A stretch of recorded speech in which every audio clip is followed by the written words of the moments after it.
അങ്ങനെ ഫൈനലി നമ്മുടെ പിയാനോ വീട്ടിലെത്തിയിട്ടുണ്ട്. ഹോം ഡെലിവറി ആയിരുന്നു. ആക്ച്വലി ഡയറക്റ്റ് പോയി മേടിക്കാനുള്ളൊരു പ്ലാനിൽ ഞങ്ങൾ ഗോൾഡ് കോസ്റ്റിലുള്ള വിക്സ് ആൻഡ് ലിപ് മ്യൂസിക്കൽ വേൾഡിൽ ചെന്നു. അവിടെ ചെന്നപ്പോൾ ഈ ഒരു പർട്ടിക്കുലർ പിയാനോ അന്നേരം അവൈലബിൾ ആയിരുന്നില്ല, സ്റ്റോക്ക് ഇല്ലായിരുന്നു. അപ്പോൾ നമ്മൾ ഓർഡർ കൊടുത്തിട്ട് പോന്നു. ഇപ്പോൾ വാങ്ങിച്ചിരിക്കുന്നത് യമഹ PSR i510. ഇതൊരു ലേറ്റസ്റ്റ് മോഡലാണ്. മെയിൻലി അവർ ഇത് മോഡിഫൈ ചെയ്തിരിക്കുന്നത് Indian music plus general keyboard learning ആണ്. ബിഗിനേഴ്സിന് ഒരുപാട് ഗുഡാണെന്നാണ് അവകാശപ്പെടുന്നത്. ആക്ച്വലി ഇവർ ബിഗിനേഴ്സ് എന്ന് പറയാനില്ല. ഇവർ ന്യൂസിലാൻഡിലായിരുന്നപ്പോൾ ഒരു 3-4 ക്ലാസ് പിയാനോ അറ്റൻഡ് ചെയ്തിട്ടുണ്ട്. ഇപ്പോൾ അവരെ നാട്ടിൽ നിന്നുള്ളൊരു സാറാണ് പഠിപ്പിക്കുന്നത്. അദ്ദേഹമാണ് കേട്ടോ ഈ ഒരു പിയാനോ റെക്കമെൻഡ് ചെയ്തത്.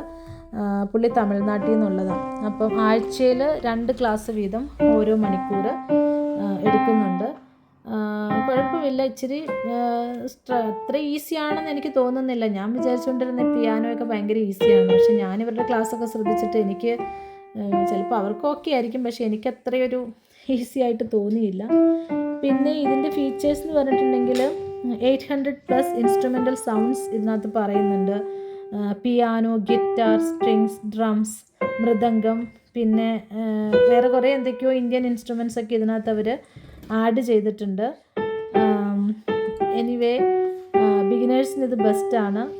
വെറൈറ്റി ഓഫ് സൗണ്ട്സ് ഉണ്ട്. ഇന്ത്യൻ മ്യൂസിക്കിന് ഇത് ആപ്റ്റാണ്. ഇന്ത്യൻ മ്യൂസിക് ഇപ്പോൾ നമ്മുടെ ക്രിസ്ത്യൻ സോങ്സ് ഒക്കെ പാടാനായിട്ട് ഇപ്പോൾ സാറ് ഇവർക്ക് ക്രിസ്ത്യൻ സോങ്സ് ഒക്കെ പഠിപ്പിക്കുന്നുണ്ട്. അപ്പോൾ ഇൻ കേസ് വേണമെങ്കിൽ ഇവർക്ക് കൊയറിലോ മറ്റോ പാടാനായിട്ട് പ്രാക്ടീസ് ചെയ്യുവാന്നേ നല്ലതാണല്ലോ. സിബിൻ റബേക്കയും രണ്ടുപേരും കൂടിയാണ് അവരിതിപ്പം പ്രാക്ടീസ് ചെയ്യുന്നത്.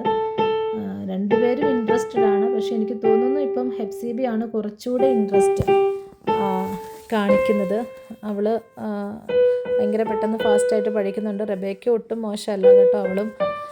അവൾക്ക് ഓൾറെഡി ഒരു മ്യൂസിക്കൽ ടാലൻ്റ് ഉള്ള ഒരു കുട്ടിയാണ്. അപ്പം ഹെപ്സിബ ഞാൻ അത്രയും ശ്രദ്ധിച്ചിട്ടില്ല. പക്ഷേ ഇപ്പോൾ അവളും വളരെ ഹാപ്പിയാണ്. ഞാനും ഹാപ്പിയാണ്. നിങ്ങൾ ഹാപ്പിയല്ലേ?